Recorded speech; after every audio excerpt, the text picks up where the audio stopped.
விண்ணை பிளந்த அதிரடி ஆஸ்திரேலியாவை கதிகலங்க விட்ட இந்தியா வெறும் 10 ஓவரில் 300 ரன்கள் குவித்து உலக சாதனை. அதிர்ச்சியில் உறைந்த ஒட்டுமொத்த கிரிக்கெட் உலகம். அதாவது இந்தியா மற்றும் ஆஸ்திரேலியா அணிகளுக்கு இடையே தற்போது 5 டெஸ்ட் போட்டிகள் கொண்ட பார்டர் கவாஸ்கர் டிராபி தொடர் நடைபெற்று வருகிறது. இந்த தொடரில் ஏற்கனவே நடைபெற்ற முதல் போட்டியில் இந்திய அணி அபாரமான முறையில் வெற்றி பெற்றிருந்தது. அதனைத் தொடர்ந்து தற்போது இரண்டாவது டெஸ்ட் போட்டியில் யாருமே கற்பனை கூட செய்து பார்க்க முடியாத அளவுக்கு இந்திய அணி பிரம்மாண்ட சாதனை ஒன்றை படைத்துள்ளது. ஆமாங்க, இந்த போட்டி தொடங்கி முதலில் பேட்டிங் செய்த இந்திய அணியில் நம்ம ரோஹித் சர்மாவும் யாஸ்வி ஜெய்ஸ்வாலும் சிறப்பான தொடக்கத்தை கொடுத்திருந்தனர். இவர்களின் அதிரடி தான் இந்திய அணி இந்த ஒரு புதிய உலக சாதனையை செய்வதற்கு அடித்தளமாக அமைந்தது. ஏனென்றால் இந்த இருவருமே களமிறங்கிய முதலே அதிரடியில் மட்டும்தான் விளையாடி வந்தனர்.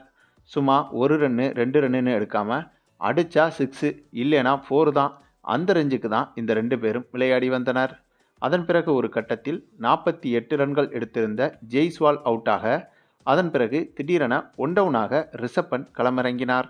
அப்படியாக களமிறங்கிய ரிஷப் பண்ட் வந்துட்டு என்ன நினச்சாருன்னே தெரியலைங்க. மனுஷன் 6 போட்டு பொழந்து எடுத்துட்டாப்ல.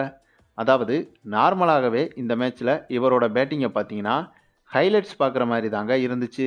ஏன்னா வழக்கமாகவே ஹைலைட்ஸில் தான் 6-4 இப்படி பெரிய ஷாட்டுகளை மட்டும்தான் ஹைலைட்ஸில் காட்டுவார்கள். ஆனால் இந்த மேட்ச்சில் நம்ம ரிஷப் பண்ட் அடித்த எல்லா ஷாட்டுகளுமே பெரிய ஷாட்டுகள் தாங்க. இதில் உச்சகட்ட ஆச்சரியம் என்னவென்றால் இந்த போட்டியில் ரிஷப் பண்ட் வந்துட்டு வெறும் 21 பந்திலேயே சதமும் அடித்து விட்டார். இதனால் ஒரு கட்டத்தில் கிட்டத்தட்ட இந்திய அணி 10 ஓவர்களை கடக்கும் போது 300 ரன்களை நெருங்கிவிட்டது.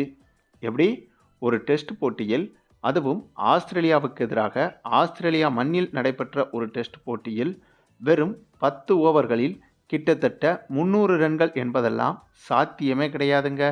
ஆனாலும் அப்படிப்பட்ட சாத்தியமே இல்லாத விஷயத்தையும் இந்த போட்டியில் இந்திய அணி சாதித்து காட்டியிருந்தது. இதற்கு மிக முக்கிய பங்காக அமைந்தது நம்ம ரிஷப் பண்டுடைய அதிரடி தாங்க. எது இவரை 27 கோடி கொடுத்து ஐபிஎல் ஏலத்தில் லக்னோ அணி எடுத்தாலும் எடுத்தாங்க. இவரோட அணுகுமுறையை இப்போது வேற மாதிரி மாறிடுச்சுங்க.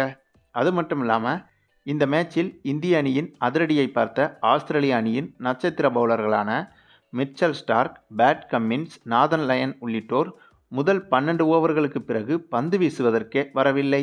பெவிலியனுக்கு சென்று ஓய்வெடுக்கப் போவதாக சொல்லிவிட்டு சென்றவர்கள் கிட்டத்தட்ட 32 ஓவர்கள் முடியும் வரையிலும் மைதானத்தில் இவர்கள் மீண்டும் நுழையவே இல்லை.